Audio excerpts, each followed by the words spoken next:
আচার বিক্রি করে আমাদের সংসারটা চলতো গো। যেভাবে বর্ষা শুরু হয়েছে আমাদের আর আচার বিক্রি করা হবে না মনে হচ্ছে। আচার তো রোদে শুকোতে হয়, রোদ না হলে আচার বানাতে পারছি না। এদিকে আবার রসুনের দামও অনেক বেশি। বৃষ্টির জন্য সবকিছুর দাম আগের তুলনায় অনেক বৃদ্ধি পেয়েছে। সংসার চালানো মুশকিল হয়ে যাবে, হাতে যে একদম টাকা পয়সা নেই। বৃষ্টি যে আরো জোরে হচ্ছে, বৃষ্টির তাণ্ডবে গাছগাছালি সব ভেঙে পড়ছে। দেখো চারিদিকে কেমন অন্ধকার হয়ে আসছে। মীরা, কি যে হবে! অভাবের তাড়নায় খাওয়া জুটছে না। এভাবে বৃষ্টি হলে তো মাথার উপর আশ্রয়টাও থাকবে না। এখানে বসে থাকা যাচ্ছে না, জল ছিটে আসছে। যে কোনো সময় মাটির ঘরটা ভেঙে পড়তে পারে। ওগো, এখন আমরা কি করব? কোথায় যাব? ঘরে যা আছে একটা বস্তায় ভরে আমাদের এখান থেকে চলে যেতে হবে। যত দেরি করব ততই আমাদের প্রাণের ঝুঁকি থাকবে। কি বলছো তুমি? এই ঘর ছেড়ে কোথায় যাব? আমাদের যেতেই হবে। বেঁচে থাকলে আবার আমরা ঘর তুলব। এখন তো অনেক বৃষ্টি, এই বৃষ্টির মধ্যে কিভাবে বার হব? তাকিয়ে দেখো, এই জল ঘরের মধ্যে উঠে আসছে। আজকে রাতের মধ্যে এই ঘর পুরো জলের নিচে তলিয়ে যাবে। এই সর্বনাশ! দেখো দেখো, ঘরের মধ্যে জল ঢুকে পড়েছে। চলো আমরা ঘরের ভিতরে খাটের উপর গিয়ে বসি। খাটে বসবার সময় নেই এখন। আমাদের আর এক মুহূর্ত অপেক্ষা করা যাবে না। ঘরের পেছন দিকটা ভাঙতে শুরু করেছে বাবা। আমি তাহলে বস্তায় কিছু জিনিসপত্র ভরে নি। কিচ্ছু ভরতে হবে না, আগে আমরা বাঁচি। জল ঘরের মধ্যে অনেক জোরে আসছে। এত জোরে কিসের শব্দ হলো? এ কি ঘরের পেছন দিকটা একেবারে ভেঙে পড়েছে। উড়ে বাবা! অনেকদিন পরে এলাম পাখি শিকার করতে। আজকে কোনো পাখি দেখছি না। ঝড় বৃষ্টিতে মনে হয় সব পাখি শেষ হয়ে গেছে। বনের মধ্যে কেমন কাদা, হাঁটা যাচ্ছে না। কাদা হবে না? এইসব জায়গা জলে যে ডুবেছিল, জল সরে গেছে ঠিকই, কিন্তু কাদা কাদা ভাব রয়ে গেছে। কয়েকদিনের মধ্যে সব শুকিয়ে যাবে। চল, আজকে পাখি শিকার করতে হবে না। এমনি প্রাকৃতিক দুর্যোগের জন্য পাখি সব মারা গেছে। আবার আমরা যদি শিকার করি তাহলে তো পাখি বলে কিছু থাকবে না। এসেছি যখন একটা পাখি তো শিকার করেই যাব, খালি হাতে ফিরবো না। না রে বন্ধু, আমার একদম ভালো লাগছে না। বাড়ি চল। ওদিকটা একবার দেখি। বিজয় দেখ, খালের পাশে মনে হচ্ছে দুজন মানুষ পড়ে আছে। হ্যাঁ, একজন মহিলা আর একজন পুরুষ মানুষ। তাই তো, চল তো কাছে গিয়ে দেখি। খুব খারাপ লাগছে এদের দেখে। নিঃশ্বাস নিচ্ছে কিনা দেখি। নিঃশ্বাস নিচ্ছে তো, এরা বেঁচে আছে। এখান থেকে এদের দ্রুত হাসপাতালে নিয়ে যেতে হবে। হাসপাতালে নিয়ে গেলে হয়তো সুস্থ হয়ে যাবে। আমাদের গাড়ি আছে তো মেন রোডে। কষ্ট করে বনটা পার করে গাড়িতে তুলতে হবে। এই বন্ধু, চল চল, দুজনে ধরাধরি করে নিয়ে যাই। ঠিক বলেছিস।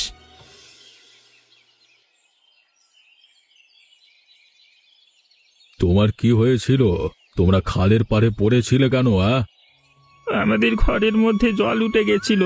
আমরা দ্রুত বাড়ি থেকে বের হতে যাচ্ছি, এই সময় আমাদের মাটির ঘর ভেঙে পড়ে। তারপর জল বাড়তেই থাকে, আমরা আর বার হতে পারিনি। দুজন মিলে একটা গাছের ডাল ধরেছিলাম। জলের স্রোতে কোন দিকে যে আমাদের ভাসিয়ে নিয়ে গেছিল কিছুই বুঝতে পারিনি। যখন জ্ঞান ফেরে তখন দেখি আমরা হাসপাতালে। আমার ভাইপো তোমাদের হাসপাতালে নিয়ে গেছিল। তোমাদের বাড়িঘর তো সব ভেঙে গেছে। তোমাদের যদি কোনো অসুবিধে না হয় এখানে থাকতে পারো। আপনার অনেক দয়া, আমাদের এখানে একটা কাজের ব্যবস্থা করে দিন। আমরা এমনি এমনি আপনার বাড়িতে থাকতে পারবো না। হ্যাঁ বাবু, আমাদের কাজের ব্যবস্থা করে দিন না। তোমরা কি ধরনের কাজ করতে পারো? ঘরের কাজ সব করতে পারি। রান্না করা, ঘর গোছানো থেকে শুরু করে প্রায় সব ধরনের কাজ করতে পারি। এ তো ভালো কথা। নিজের মনে করে তোমরা এই বাড়িতে থাকতে পারো। আমার নিজের বলতে আছে ভাই, ভাইয়ের বউ আর ভাইপো। আপনার ছেলে মেয়ে নেই বাবু? সংসারের দায়িত্ব পালন করতে গিয়ে আমার আর বিয়ে করা হয়নি। তোমরা এ বাড়িতে নিজেদের মনে করে কাজ করো। আর কোনো অসুবিধে হলে আমাকে জানাবে। আপনি একদম চিন্তা করবেন না, আমরা সব কাজ করে দেব। তোমরা নিচ তলায় ওই পাশের ঘরটাতে থাকবে। দোতলায় আমার ভাইয়ের পরিবার থাকে। ওদের কখন কি দরকার হয় খেয়াল রাখবে। আগে আপনি একদম ভাববেন না, আমরা আজকে থেকেই কাজ শুরু করে দেব। বেশ। তুই এ কাদের বাড়িতে নিয়ে এসেছিস? তোর কি কোনো বিবেক বুদ্ধি হবে না? মা, কি যে বলো তুমি! বিপদে মানুষের পাশে দাঁড়ানো উচিত, এটা তো তোমার জানা কথা নাকি? তাই বলে তাদের একেবারে বাড়িতে নিয়ে আসতে হবে। ভালোই তো হয়েছে মা, তোমার অনেক সুবিধে হলো। কাজের মাসে কয়েকদিন ধরে আসছে না, তুমি তো রোজ বকাবকি করো কাজের মাসে আসছে না বলে। দেখো ওরা কি সুন্দর বাড়ির কাজ গুছিয়ে করে। তো জেঠুর ওখানে তোদের নিয়ে যেতে পারতিস, যা আদিক্ষেতা দেখলে একেবারে শরীর জ্বলে যায়। জেঠুর উপর তুমি এত রেগে থাকো কেন মা? জেঠু ভালো মানুষ, আর তুমি কিনা জেঠুর উপর রাগ করো। শোন, ওই অজয় আর মীরা এখানে কেন আছে তুই কি জানিস? লোভে আছে। বিশাল বাড়ি আর সম্পত্তির লোভ ওরা সামলাতে পারছে না, তাই এখানে পড়ে আছে। তোমার চিন্তা ভাবনা একটু পরিবর্তন করো। যে এ বাড়িতে আসে তুমি তাকেই বলো সম্পত্তি লোভে এ বাড়িতে এসেছে। একদিন বুঝবি। কি বুঝবো? এই সম্পত্তি সব জেঠুর। জেঠু অনেক পরিশ্রম করে বাড়ি গাড়ি সব করেছে। আচ্ছা মা বলো তো, জেঠু সম্পত্তির উপর তোমার এত লোভ কেন? লোভের কি আছে? এই সব কিছু তো একদিন তোর হবে। মা, আমার সম্পত্তির উপর কোনো লোভ নেই। আমি পড়াশোনা শেষ করে চাকরি করতে চাই। আজকাল চাকরি করে আর কতই বা মাইনে পাওয়া যায়? চাকরির টাকা দিয়ে কি আর জীবন চলে বাবা? এসব নিয়ে তোমাকে একদম চিন্তা করতে হবে না। আমি তোর মা, আমি তোর জন্য ভাববো না তো কে ভাববে? তোমার সাথে এসব বিষয় নিয়ে কথা বলতে আমার একদম ভালো লাগছে না। আমি আমার বন্ধু দীপের বাড়িতে যাচ্ছি, আজকে রাতে ফিরবো না। ভালো কথা বললেই তো তোর রাগ হয়।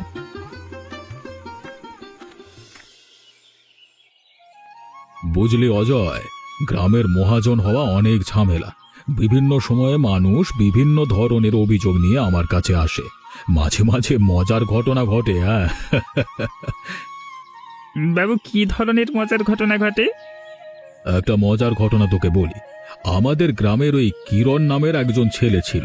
ছেলেটা দেখতে বেশ ভালো ছিল, কিন্তু তার বিয়ে হতো না। কেন? সে কি কোনো কাজ করতো না? কাজ করত, কিন্তু খুব খুঁতখুঁতে ছিল। সামান্য এদিক ওদিক হলেই ভুল ধরতো। কুতকুতে মানুষ নিয়ে খুব সমস্যা। তারপর কি হয়েছিল? অনেক খোঁজাখুঁজির পর মায়া নামের একজনকে পছন্দ করেছিল। মায়া দেখতে অনেক সুন্দরী ছিল, কিন্তু মায়া কিছুতেই কিরণকে পছন্দ করত না। তাহলে কি কিরণের বিয়ে হয়নি? বিয়ে হয়েছিল, কিন্তু মায়ার একটা শর্ত ছিল। মায়া বলেছিল আমাকে বিয়ে করতে হলে রান্নার প্রতিযোগিতা করতে হবে। যদি এই প্রতিযোগিতায় কিরণ জিততে পারে তাহলে মায়া কিরণকে বিয়ে করবে। দারুণ মজার ঘটনা। রান্নার প্রতিযোগিতাটা কি হয়েছিল?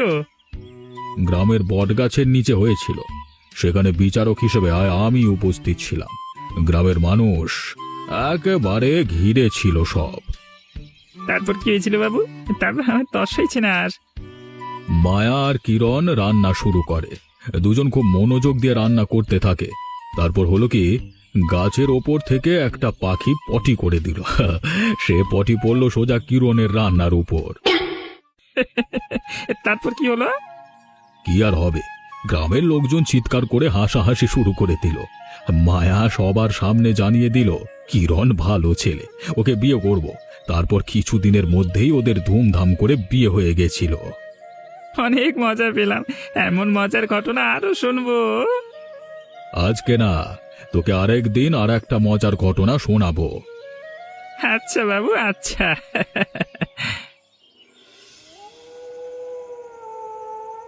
তোমার ছেলে কি কখনো নিজের ভালো বুঝবে না?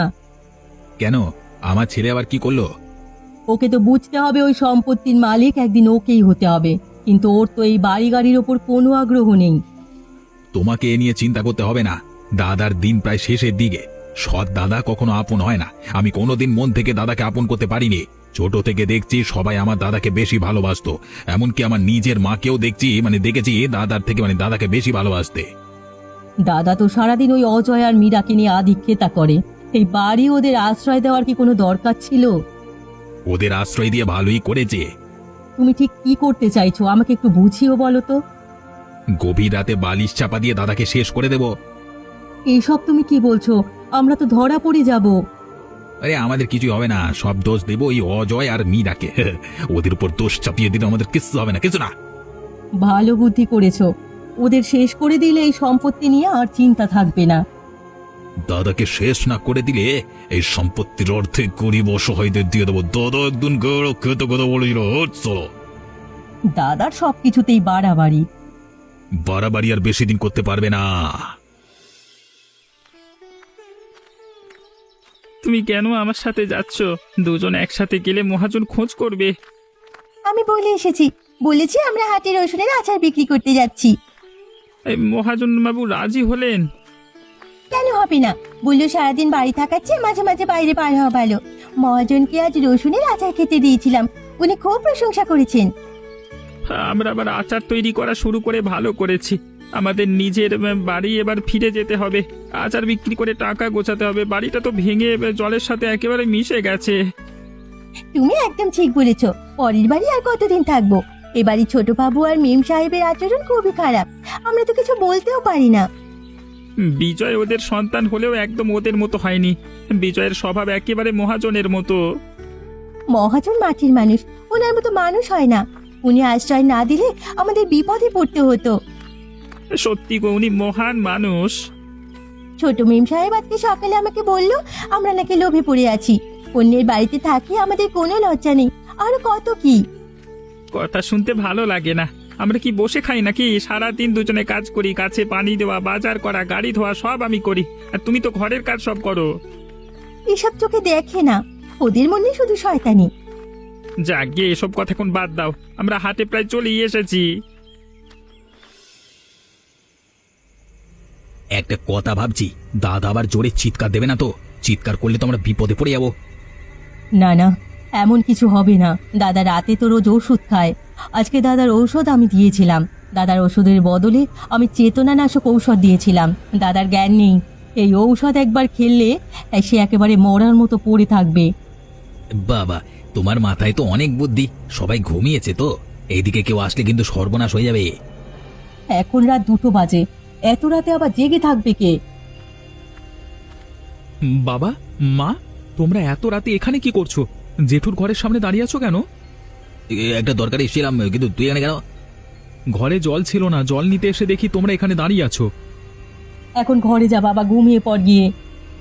আমি তো ঘুমাবো, তোমরাও এখান থেকে চলো। জেঠুর ঘরের সামনে দাঁড়িয়ে কথা বললে ঘুমের অসুবিধে হতে পারে। তুই জানা আমরা আসছি তো, ইয়ে বলছি। আজ মনে হচ্ছে হবে না, ছেলেটা আমার আর আসার সময় পেল না। যা করতে হবে আজ কি করতে হবে, চলো চলো দাদার ঘরে যাই, চলো।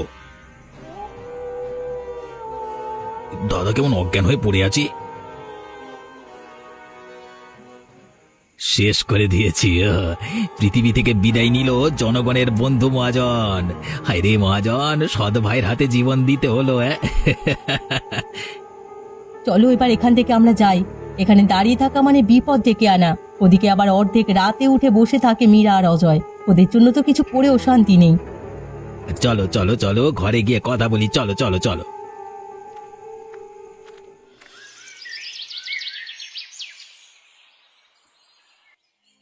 বাবু উঠুন, আপনি তো রোজ এত দেরি করে ঘুম থেকে ওঠেন না।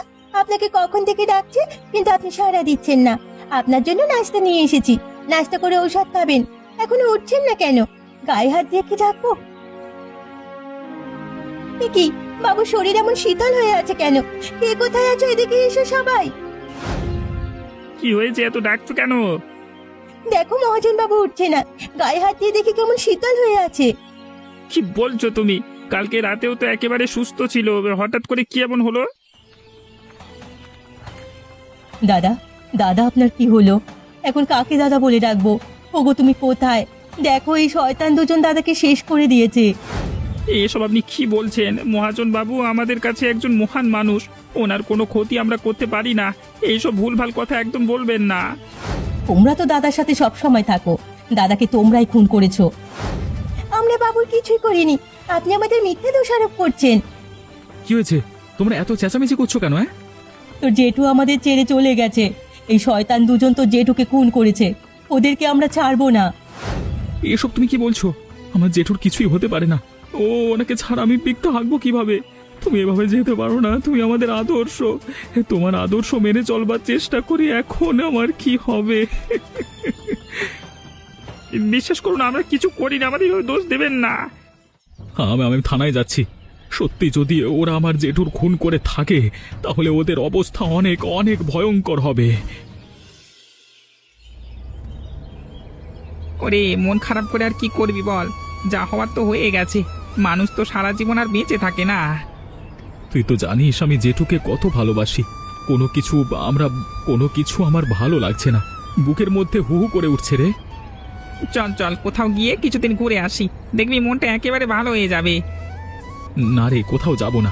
আজকে তুই জোর করলি তাই তোর সাথে শহরের দিকে যাচ্ছি। আমরা সেদিন ওই অজয় আর মীরাকে বাঁচালাম, আর ওরা কিনা এত বড় ক্ষতি করলো। ওদের উপকার করাটা মহা অন্যায় হয়ে গেছে। ঠিক বলেছিস, সবচেয়ে বড় ভুল হয়েছে আশ্রয় দিয়ে। কি দরকার ছিল আশ্রয় দেওয়ার? আমার জেঠু নিজের বিপদ ডেকে নিয়ে এসেছিল। ফরেনসিক রিপোর্ট অনুযায়ী জেঠুকে ওই চেতনানাশক ওষুধ খাইয়ে রাতে বালিশ চাপা দিয়ে মারা হয়েছে। কিন্তু ওরা কখন মারলো জেঠুকে? এ তো ভয়ানক ব্যাপার। ওদের দেখে তো মনে হয় না ওরা এমন ভয়ঙ্কর। দেখে তো মনে হয় ভাজা মাছটা উল্টে খেতে পারে না। সত্যি রে বিজয়, এই গাড়ি থেকে নেমে রাস্তা ধারে দাঁড়াই, প্রকৃতিটা দাঁড়িয়ে দাঁড়িয়ে উপভোগ করি, বুঝলি? আজকাল আমার কিচ্ছু ভাল লাগছে না। চারপাশটা অনেক সুন্দর না? খুবই সুন্দর। দীপ, আমি সিদ্ধান্ত নিয়েছি আর কখনো পাখি শিকার করব না। পাখি হলো প্রকৃতির একটা অংশ। আজকে থেকে আমিও প্রতিজ্ঞা করলাম, আমিও আর পাখি শিকার করব না। কি গো, কি রান্না করছো? হ্যাঁ, এখন থেকে সবকিছু আমাদের। আমরা যদি এই কাজটা না করতাম দাদা এইসব দান করে দিত। হ্যাঁ, আর বলতে, আজকে খাসির মাংস আর ইলিশ মাছ রান্না করেছি, তোমার প্রিয় খাবার। খাসির মাংস হলে তো তোমার আর কিছুই লাগে না। আচ্ছা, আমার ছেলেটা কোথায় থাকে? সারাদিন ওকে দেখি না যে। কোথায় আবার, ওর বন্ধু দ্বীপ আছে, তার সাথেই থাকে সারাদিন। ইদানিং তো একেবারে বাড়ি থাকে না। জেঠুকে অনেক ভালোবাসতো, জেঠু শোকে একদম বাড়ি থাকে না। পাগলটা নিজের ভালো কবে বুঝবে কে জানে। আমরা তো ওর জন্য সবই করি, তো ও যাতে ভবিষ্যতে সুখে শান্তিতে থাকতে পারে সেটাই তোমাদের ভাবতে হয়। এখন থেকে সবকিছুই ওর। ও না বুঝলে আমাদের তোর ভালোটা বুঝতে হবে। নিখিল বাবু আছে? কে এলো আবার এই অসময়ে? যাই গিয়ে দেখে আসি। নিখিল বাবু আছে? আমি নিখিল। এই গ্রামে যে আশ্রম আছে আমি সেখান থেকে এসেছি। কি বলতে চাইছেন সেটাকে বলুন। গত বছর মহাজন তার সম্পত্তির অর্ধেক আশ্রমে দান করে গেছে। উনি বলেছিল ওনার মৃত্যুর পর সম্পত্তি আশ্রমের নামে করা হয়ে যাবে। মিথ্যে কথা, আমি বিশ্বাস করি না। আপনি এখান থেকে যান যান, ধান্দা করতে এসছেন। ধান্দা। দেখুন, আমি সব প্রমাণ এনেছি। এই দেখুন এই কাগজ, এখানে কি লেখা আছে পড়ে দেখুন। ওনার সইও করা আছে। এইসব কাগজ আমি দেখতে চাই না। আর দাদা যদি আশ্রমে জমি দান করে থাকে, আমরা সেই দান ফিরিয়ে নেব। এইসব জমি জায়গা এখন থেকে আমাদের। আমরা যা বলবো তাই হবে। দানের জমি আপনারা ভোগ করবেন, এ কেমন কথা? আপনারা কিন্তু কাজটা ভালো করছেন না, আপনাদের ভালো হবে না। আমাদের ভালো হবে কি হবে না সেটা দেখবার দায়িত্ব আপনার না। আপনি কিন্তু যান যান যান যান। আমি যাচ্ছি, কিন্তু বলে যাচ্ছি আপনাদের কিন্তু ভালো হবে না। এখনো বলছি স্বীকার কর, নইলে তোদের শরীরে গরম জল দেবো বলে দিলাম। আমরা খুন করিনি। আমরা কেন ধরে এনেছেন? উনি অনেক ভালো মানুষ ছিলেন, আমরা কেন ওনাকে খুন করতে যাব? লাঠির বাড়ি তোদের পিঠে কম পড়েছে রে। এই সুকেন, কোথায় তুই? শরীর গরম জল ঢেলে দে তো। আমাদের কাছে বিশ্বাস করুন, আমরা এই কাজ করিনি। আমরা তো ওনাকে মারিনি। ওনাকে মেরে আমাদের লাভটা কি? আমাদের মেরে ফেললেও আমরা যা করিনি তা বলতে পারবো না। আমরা মেরে ফেলুন, কোনো পাপ কাজ আমরা করিনি, কোনোদিনও করব না। এদিকে চোরের মায়ের বড় আমার দ্বারা হবে না। সুকেনকে পাঠিয়ে দিচ্ছে ওর কলা। এসব কি হচ্ছে? কোনো অন্যায় না করেও আমরা আজ খুনি। আমাদেরকে শেষ পর্যন্ত ফাঁসিতে ঝুলতে হবে? আমাদের কিছু হবে না গো, ওপরওয়ালা আছে। কিন্তু কবে আমরা মুক্তি পাবো? পুলিশের কাছে মার খেয়ে কি আমাদের জীবন শেষ হয়ে যাবে? আমি একদম নিশ্চিত হয়ে বলছি, মহাজনকে খুন করেছে বিজয়ের মা আর বাবা। ওরা সুযোগ পেলেই মহাজনের নামে বদনাম করত। পুলিশ আমাদের কথা কিছু বিশ্বাস করবে না। আমিও সেটাই মনে করি, ওরা ফোন করেছে। আচ্ছা, পুলিশের সাথে একবার এই বিষয় নিয়ে কথা বললে হয় না? ওপরওয়ালাকে ডাকো গো, এখন ওনাকে ডাকা ছাড়া আর কোনো উপায় নেই। যার জন্য এসব করলাম সেই কিনা কেমন হয়ে যাচ্ছে। আমাদের সাথে কথা বলে না, ঠিক মতো খাওয়া দাওয়া করে না। আমরা কি ভুল করলাম? তুমি কি যে বলো না, আমরা একদম ভুল করিনি। এখন এই বাড়িতে স্বাধীন হয়ে ঘুরে বেড়াতে পারি আমরা। আগে তো কিছু করতে গেলে মনের মধ্যে কেমন একটা হতো। তা অবশ্য তুমি ঠিক বলেছ। আমার শুধু খারাপ লাগছে ছেলেটার কথা ভেবে। ও কিছু সন্দেহ করছে না তো? করতেও পারে। জানো, কাল রাতে আমাকে জিজ্ঞেস করছিল সেদিন রাতে আমরা দাদার ঘরের সামনে কি করছিলাম। আরো বলছিল তোমরা ওইখানে ছিলে, তাহলে অজয় আর মীরা এসে কখন জেঠুকে খুন করলো? আরো অনেক কিছু জিজ্ঞেস করছিল। তাহলে তো মহা বিপদ। ও যদি সন্দেহ করে তাহলে তো আমাদের রক্ষে থাকবে না। যাই বলো, নিজের বাবা মাকে খুনই ভাববে না। আমার শরীরটা খুব খারাপ লাগছে। হঠাৎ করে মাথাটা কেমন ব্যথা করছে, মনে হচ্ছে মাথার মধ্যে সবকিছু উল্টো পাল্টা হয়ে যাচ্ছে গো। হ্যালো, কে বলছেন? কি বললেন আপনি? কে হতে পারে না, আপনি ভুল বলছেন। ভালো করে খোঁজ নিন। আমার ছেলে অ্যাক্সিডেন্ট করতে পারে না, ওর কিছু হতে পারে না। কি হয়েছে আমার ছেলের? তোমার ছেলে অ্যাক্সিডেন্ট করেছে, এখন হসপিটালে আছে। তোমার ছেলের অবস্থা একদম ভালো না, ব্লাড দেওয়া হয়েছে। আমাদের এখনই হাসপাতালে যেতে হবে। বাবা, তোর কিছু হলে যে আমাদের জীবন শেষ হয়ে যাবে রে। তোমরাই তো আমাকে শেষ করে দিয়েছো। থানা থেকে যখন আমার কাছে খবর আসলো তোমরা জেঠুকে খুন করেছো, তখন আমি কেমন যেন হয়ে গেছিলাম।